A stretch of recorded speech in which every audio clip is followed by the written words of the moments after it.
In 1587, more than 100 settlers arrived in the New World to build a new life. 3 years later, when ships returned, the entire colony had vanished, without a trace. Welcome to the other side of normal.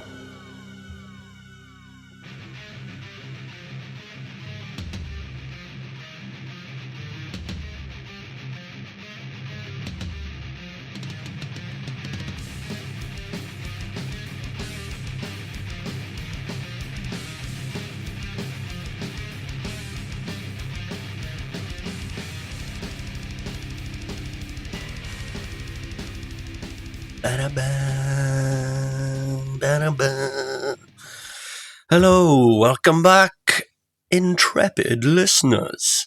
If you've returned, congratulations. Either your curiosity is healthy or you enjoy terrifying yourself before bedtime. But I haven't said that much that's actually scary. Maybe in the first one, but there we go. Either way, I approve. Tonight we're diving into one of the oldest, most stubborn and utterly bewildering mysteries in American history. The disappearance of the Roanoke colony, also known as America's lost colony. Now picture this. 1587, the New World. England decides it's time to expand its empire. Plant some flags and generally assert itself over everyone else's lands. Is my phone going off? Sorry about that. It was a group of 150 men, women and children that set sail for the coast of what is now North Carolina. They arrive, they settle on Roanoke Island. The location was charming. If your idea of charming is mosquitoes, dense forests, unpredictable native tribes, and coastline that screams, I might eat your ship. Scary. They arrived under the leadership of Governor John White. Good boy, John. He had ambitions, he had vision, and apparently zero survival instincts. After setting up the colony, he goes back to England. We need supplies, boys. So I'm going to head back. But everyone was just like, what's he on about? Where's he going? Bye, John. He doesn't come back straight away. No. Instead, England, in all the wars they were fighting, gets tangled in a minor international inconvenience known as the Spanish Armada. Just a minor punch-up, like. But, delays do happen. 3 years later. Come on, John. Jesus. In 1590, he finally sails back. And when he arrives, the place is empty. Empty. It's not going to be, they must have gone on holiday, is it? Temporarily absent. Empty, no people, no sign of struggle, no battle. Just bye-bye. The only clue.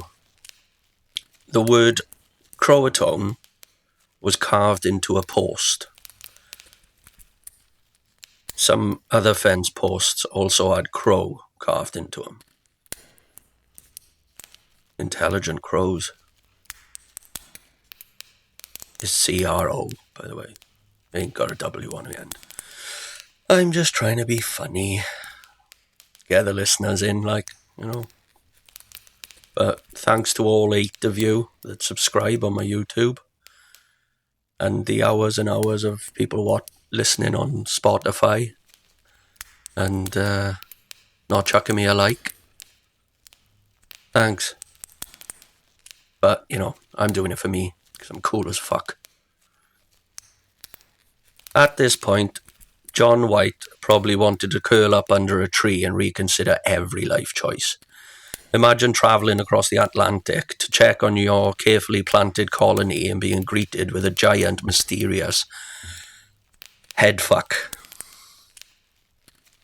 Let's talk theories then, because, we love a theory, don't we? Huh?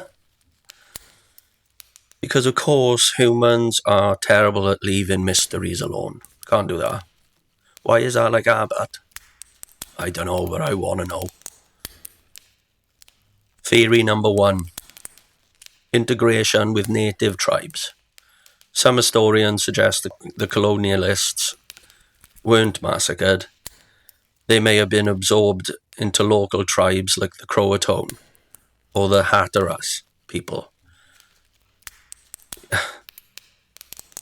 If I know there's a Croatoan tribe and the word Croatoan is carved in a tree, I think I would just think, maybe they've gone there. Should we go have a look? Something tells me John doesn't think like that. John. Good old John. Right, so the pros of what I said before I started rambling. It makes sense, given its proximity. So, it was close as well. Oh, okay. Some reports years later described Europeans living among native tribes. Okay. I'm starting to think this isn't really a story. There we are. I'll read it anyway. By the way, I have written this. Written. The cons of all that. No concrete, verifiable DNA evidence. No one said, oh boys, these English people are fun to hang out with. That was a dry humour moment. I love the English. I actually live in England. So, and I think it's the Welsh that got a problem anyway. I don't know. I don't follow rugby. I'm straight, like. That's how you get absorbed into a society and not even get a proper welcome to the neighbourhood party, mind, innit? Yeah. Theory number 2. Starvation and disease. It's very possible that after a rough winter, the colonialists simply died from lack of food, exposure, or smallpox. But there's pros to this. Pros to smallpox. Let's dive in.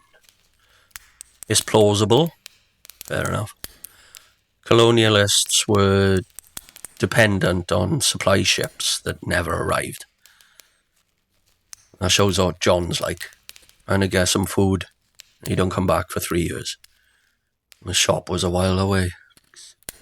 Another con, this would still leave traces like abandoned belongings or skeletons. Can you imagine in 1587 if they had Google, checking Google Maps for the nearest grocery store just wasn't an option, like. Why did I say store? Fucking Welsh. Paper shop. Theory 3. Spanish attack. Spain was not thrilled about England's colonial ambitions. Some argue Spanish forces could have attacked and destroyed the settlement. Pros. Spain had a motive and the military capability. I wouldn't say that's a pro, mind. What was I thinking by there? Cons. No reports of battles in the area. Seems unlikely for them to destroy 115 people quietly. Because apparently, in the 16th century, Spanish agents were really good at silent assassinations without leaving a mess. Impressive skills.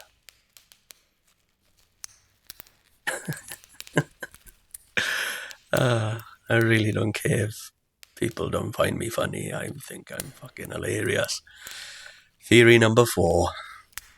mass relocation. Some speculate the colonists moved inland,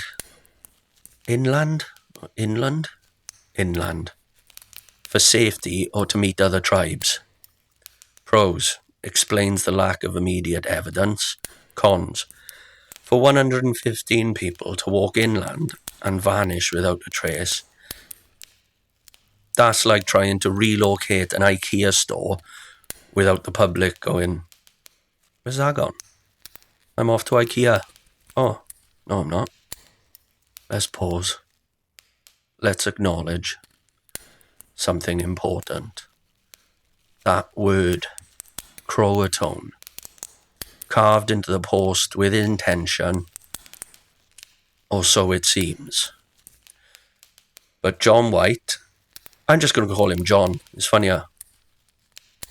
But John had promised his daughter to leave a mark if he left his daughter there. Fucking hell. Okay, John.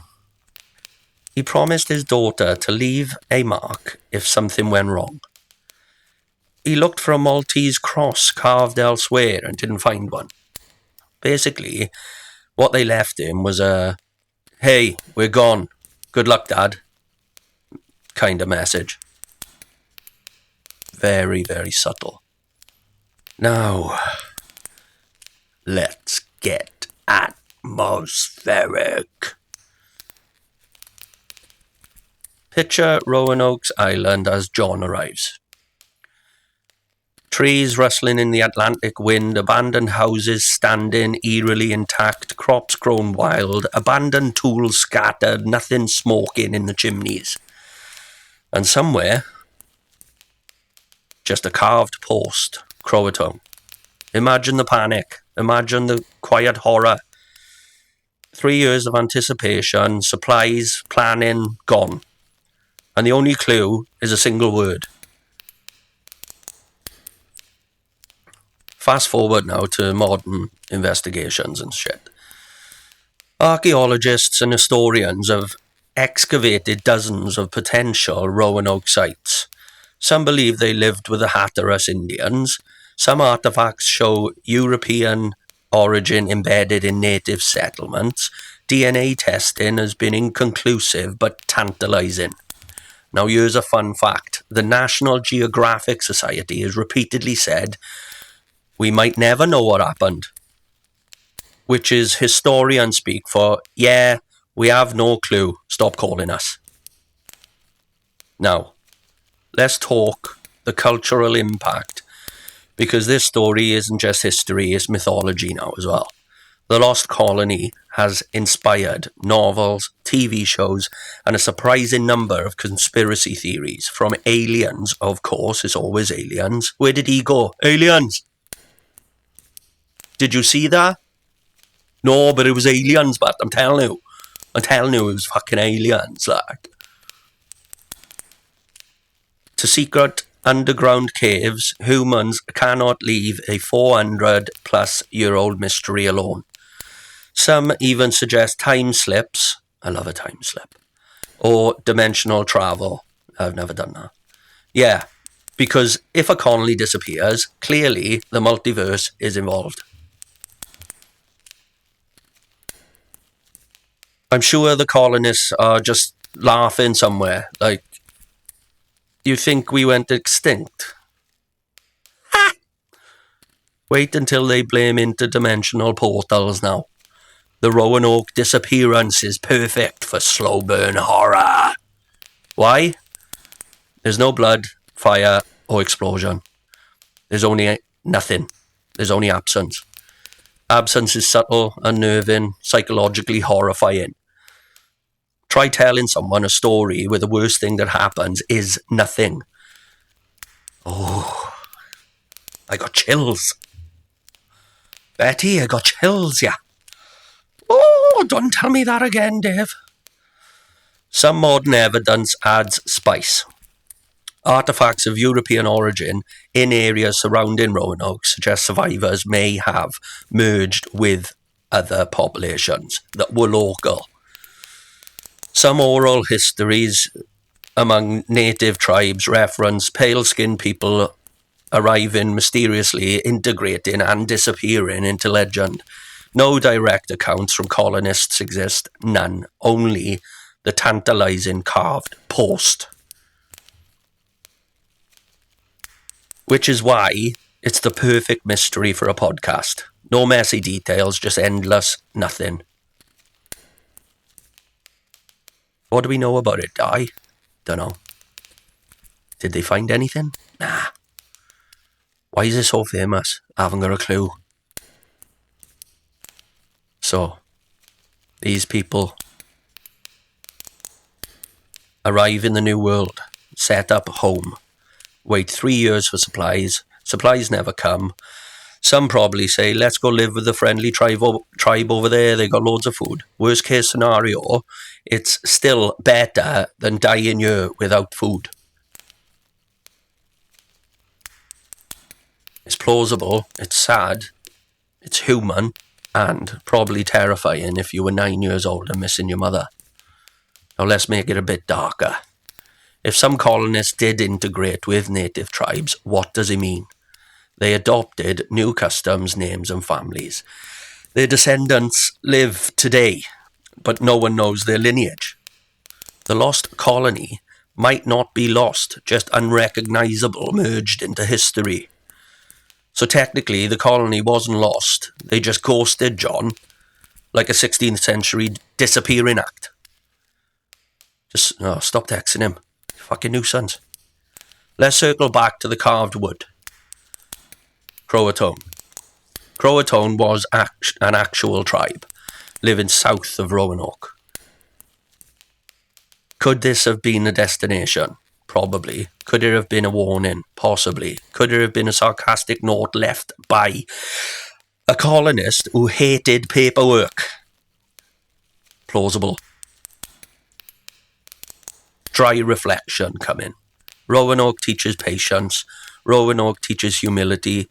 Roanoke teaches that even carefully planned colonies where decent intentions can vanish, leaving nothing but a cryptic word carved into a post. And honestly, isn't that the best kind of story for us humans? Mysterious, slightly terrifying, and a little bit ridiculous.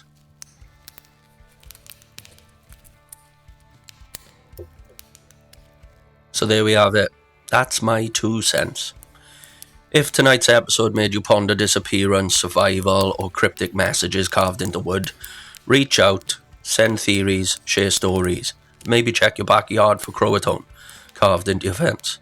You never know. Just email me theothersideofnormal@outlook.co.uk. Website theothersideofnormalpodcast.co.uk. I'm on all the socials under, you guessed it, The Other Side of Normal. Reality is just a suggestion. Next week, we're back into something ancient and inexplicable, but probably with fewer missing people. Probably. Let's sum it up really fast. No bodies, no graves, no signs of a struggle.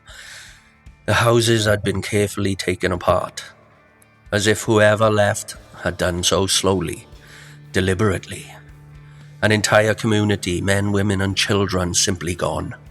No tracks, no witnesses, no answers.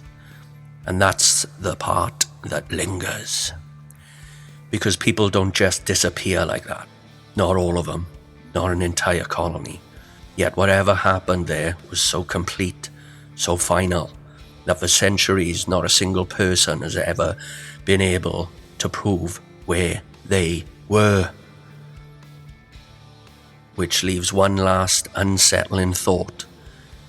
If they didn't die there, and they didn't leave a trace, then somewhere, somehow, they simply vanished from the world.